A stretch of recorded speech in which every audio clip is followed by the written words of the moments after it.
नमस्कार मित्रों, मैं ममता वाजपेयी भोपाल से। मेरी हरी भरी छत पर आपका स्वागत है। तो लीजिए, मैं फिर हाजिर हूँ नए वीडियो और नई जानकारी के साथ। आज के वीडियो का विषय है मल्चिंग। मेरे पास एक प्रश्न आया था कि उन्होंने मल्चिंग की और उनके मल्च में फंगस लगी और उनकी फसल को नुकसान हुआ। तो मैंने सोचा इस विषय पर विस्तार से बात करते हैं। क्या होती है मल्चिंग, क्यों करना चाहिए मल्चिंग, क्या इसके फ़ायदे हैं और अंत में क्या इसकी सावधानियां हैं। तो पहले मैं कुछ ज़रूरी बातें कर लेती हूँ। आज का बहुत महत्वपूर्ण वीडियो है, आप पूरा देखें अंत तक। और अंत में मैं मल्च का पूरा करके बताऊंगी, प्रैक्टिकल करके बताऊंगी, और उनके पौधों में फंगस लगी और क्यों उनकी फसल सड़ गई, इसका उत्तर भी मैं अंत में आपको दूंगी। तो सबसे पहले तो मल्च कितने तरह की होती है। तो हम वुडन चिप्स से मल्च करते हैं, धान की भूसी से मल्च करते हैं, गार्डन का जो गार्बेज निकलता है उससे होती है, पत्तों से होती है। तो ये तो हो गई ऑर्गेनिक मटेरियल से मल्चिंग। इसके अलावा पॉलीशीट से भी मल्चिंग होती है। आप किसानों के यहाँ देखना, एक काले रंग की पॉलीशीट होती है जिसमें वो गोल गोल काट देते हैं एक निश्चित दूरी पर, और वहाँ वो मिर्च की और शिमला मिर्च की और टमाटर की खेती, कुछ खेती होती है जो सब्जियों की खेती होती है। पॉली हाउस में तो बहुत होती है। तो इसके फ़ायदे क्या हैं? तो सबसे पहले तो मैं एक प्रश्न बोलती हूँ कि हम कपड़े पहनते हैं, हमें क्या फ़ायदे हैं। देखिए, हम खुद को कवर करते हैं ना, तो सन प्रोटेक्शन, तेज़ धूप से जो हमें नुकसान होता है। मिट्टी भी जीवित चीज़ है, मिट्टी को आप डेड नहीं समझें, वो जिंदा है। उसके अंदर पूरा एक माइक्रोब्स का संसार, एक जीवन है जो सूक्ष्म जीवों का। तो वो सूक्ष्म जीवों को नुकसान होता है, और वो मिट्टी की सेहत के लिए सूक्ष्म जीव या माइक्रोब्स बहुत ज़रूरी हैं।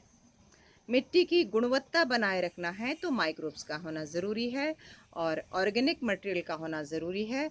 और जंगलों में आप देखिए, नेचुरल मल्च होती है और वो मल्च सड़ सड़ के एक मोटी लेयर बन जाती है, और उस मोटी लेयर की उर्वरा शक्ति बहुत अच्छी होती है, और उसमें अपने आप बिना किसी पानी के, बरसात के पानी से ही अच्छा पौधों का जीवन पनपता है। तो हमने ये जो मल्च हटा हटा के मिट्टी को हटा दिया है ना, सॉरी, मिट्टी को जो खोल दिया है, हमने उनके कपड़े हटा दिए हैं एक तरह से। तो जो ये प्लॉट में बगल में घास उगाती है, हर साल वही घास उस पर मर जाती है, फिर घास उगती है, फिर मर जाती है। नेचुरल मल्च होता है, ये मिट्टी बहुत उर्वरक हो जाती है। हमने खेत को जोत के और हमने खाली कर दिया है, और इसीलिए फिर हमें ऊपर से वो उर्वरक डालना पड़ता है, जो कि हम गोबर की खाद, हम वर्मी कंपोस्ट, ये सब डालते हैं, या फिर हम केमिकल पे। केमिकल तो बहुत ही नुकसानदायक है। अब हम छत में भी यही करते हैं। हम छत में बहुत ज़्यादा मल्चिंग तो नहीं कर पाते, तो हम इसलिए ऊपर से वर्मी कंपोस्ट, गोबर खाद, आर्टिफिशियल हम उसमें ऑर्गेनिक मटेरियल, ऑर्गेनिक कार्बन डाल के हम उसको उर्वरक बनाते हैं। लेकिन अगर हम भी करें मल्चिंग, और सही तरीके से मल्चिंग करें, और हम ऑर्गेनिक मल्चिंग करें, तो हमारी मिट्टी बहुत अच्छी हो जाएगी। और ये मल्चिंग बहुत ज़रूरी है। मल्चिंग के साथ साथ बायोडाइवर्सिटी, क्या कहेंगे, जैव विविधता, जैव विविधता भी कायम रखें, क्योंकि मल्चिंग हमारी इन्हीं हमारे गार्डन के गार्बेज से होगी। हमारे गार्डन में जैव विविधता होगी तो सब तरह के पत्ते होंगे, सब तरह की टहनियाँ होंगी, उनसे मल्चिंग करें। तो हम मल्चिंग में सब तरह के पोषक तत्व आएंगे। और हमसे गलती कहाँ होती है, सावधानी क्या है, ये मैं आपको प्रैक्टिकली बताती हूँ अभी करके। तो सबसे पहले तो मैं आपको मल्चिंग का मटेरियल दिखाती हूँ। ये देखिए, धान की भूसी रखी है।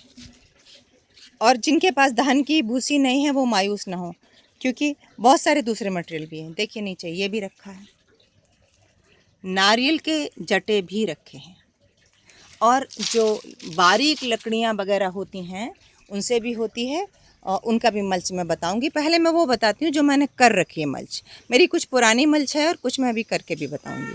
ये देखिए, मैंने कितनी बड़ी बड़ी लकड़ियाँ डाल रखी हैं। क्योंकि ये मेरा कंटेनर बहुत छोटा है, इसमें जब भी मैं पानी देती हूँ, तो इसमें सेम की बेल लगी है, और जब भी मैं पानी देती हूँ तो जल्दी मिट्टी सूख जाती है। तो पहले मैंने इसके ऊपर मोटे पत्तों की लेयर डाली थी, जो आपको ये दिख रहे होंगे मिट्टी के अंदर। देखिए, डिकम्पोज लगभग हो गए हैं, और इन पत्तों के ऊपर मैंने लकड़ियाँ डाल दी थी कि वजन होगा।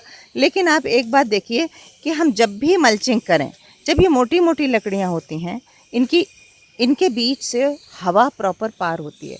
तो ऐसी मल्चिंग नहीं करें कि जो बहुत मोटी लेयर नहीं हो, ऑक्सीजन जाती रहे, एक थिन लेयर होना चाहिए। ये देखिए आप, ये धान की भूसी। और एक ख़ास बात ये देखिए, ये तो मेरा मुनगा का पेड़ है, तो जो बड़े पेड़ होते हैं इनमें फंगस की समस्या कम होती है। अब देखिए ये मेरी मिट्टी अभी तक गीली है क्योंकि मैंने ऊपर धान की भूसी की, ये बस आधा इंच की लेयर होगी, तो इसकी ऊपर का पार्ट एकदम डेड नहीं होगा, गमला मिट्टी नहीं छोड़ेगा और गर्मी में तो मल्चिंग पौधों को बचाता है। चलिए और दिखाती हूँ।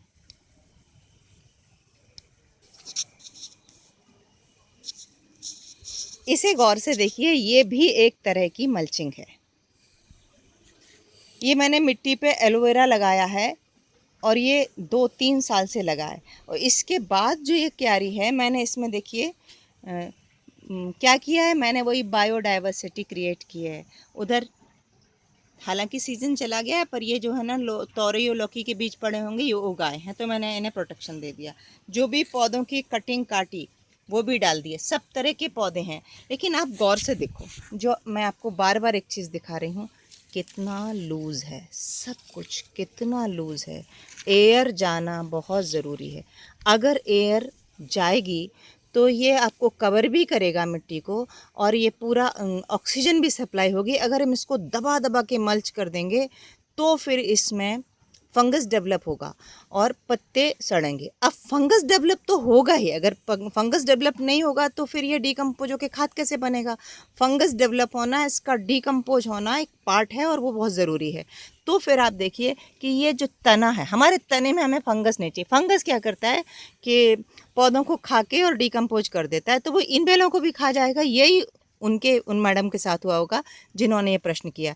तो आप जो इसका तना है, इससे थोड़ा सा ऐसे बचा के, तने को डायरेक्ट हवा लगे, और अगर तना कवर हो भी रहा है तो इस तरह की ये पोली बिल्कुल लूज लकड़ियों से।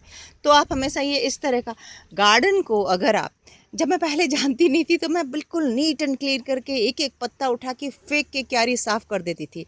सुंदर दिखना, पार्क जैसा, वो अलग बात है। अगर आपको वैसी क्यारी चाहिए तो फिर आपको ऊपर से आपको सारे खाद डालने पड़ेंगे और वो उतना अच्छा नहीं है जितना अच्छा ये देखने में ज़रूर सुंदर नहीं लगता, लेकिन ये पौधे की सेहत के लिए अच्छा है। इससे क्या होगा, बेल की सेहत अच्छी रहेगी और आपकी फलवार होगी। देखिए छोटी सी बेल है और मैं आपको बताऊं,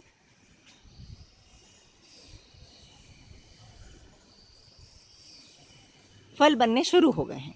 तो जो आप लोग कहते हैं ना कि मेरे फल क्यों बन रहे हैं, तो एक मल्चिंग और बताऊंगी जो मैं आपको असल में बताना ही भूल गई।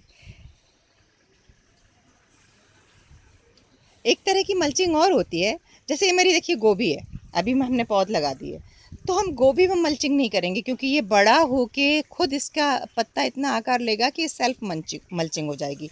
तो किस पे मल्चिंग करना है ये भी ज़रूरी है। एक तो हम बरसात में मल्चिंग नहीं करते, दूसरे जैसे कि अभी मेरे बैगन है, देखिए यहाँ हमें कर देना चाहिए। मैं अभी दिखाती हूँ आपको।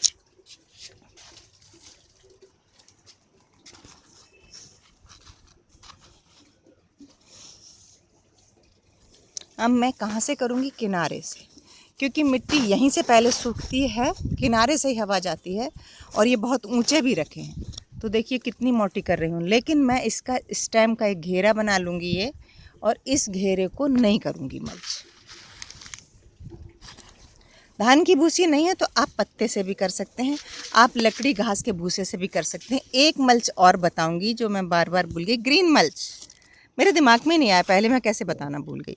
ग्रीन मल्च का मतलब है ये जो इसकी खाली जगह है, इसमें हम मेथी बो दें या धनिया बो दें, एक छोटी फसल बो दें, तो वो फसल इसको ग्रीन कवरेज देगी और ये मिट्टी ढकी रहेगी और आपको एक फसल भी मिलेगी। और आप ये कहो कि मिट्टी में खुराक कम पड़ जाएगी, तो ऐसा नहीं है। जो इस तरह से होते हैं ना, कंपेनियन प्लांट्स होते हैं, मेथी दलहन की फसल है, मेथी मिट्टी में नाइट्रोजन फिक्स करती है और बैंगन को नाइट्रोजन चाहिए होता है। तो हम इसके साथ मेथी लगा सकते हैं, पालक लगा सकते हैं, कोई भी भाजीदार सब्जियां लगा सकते हैं। ये देखिए मैंने एक बड़ा पेड़ लगाया है और मैंने इसमें ग्रीन मल्चिंग का इंतज़ाम किया है पूरा। तो जब ये ग्रीन मल्चिंग हो जाएगी बड़ी, तब मैं आपको दिखाऊंगी। तो उम्मीद है कि आपको समझ में आ गया होगा कि कैसे करें मल्चिंग और क्यों करें मल्चिंग। मल्चिंग को अगर बहुत घना कर देंगे, जैसे कि हम खुद टाइट कपड़े पहन लें, तो सांस लेते नहीं बनेगी और इसलिए वो पौधे के तने को भी डैमेज कर देगी और आपका नुकसान होगा। तो वीडियो अच्छा लगा हो तो लाइक करें, शेयर करें और मुझे सब्सक्राइब तो प्लीज़ कर ही लें। नमस्कार।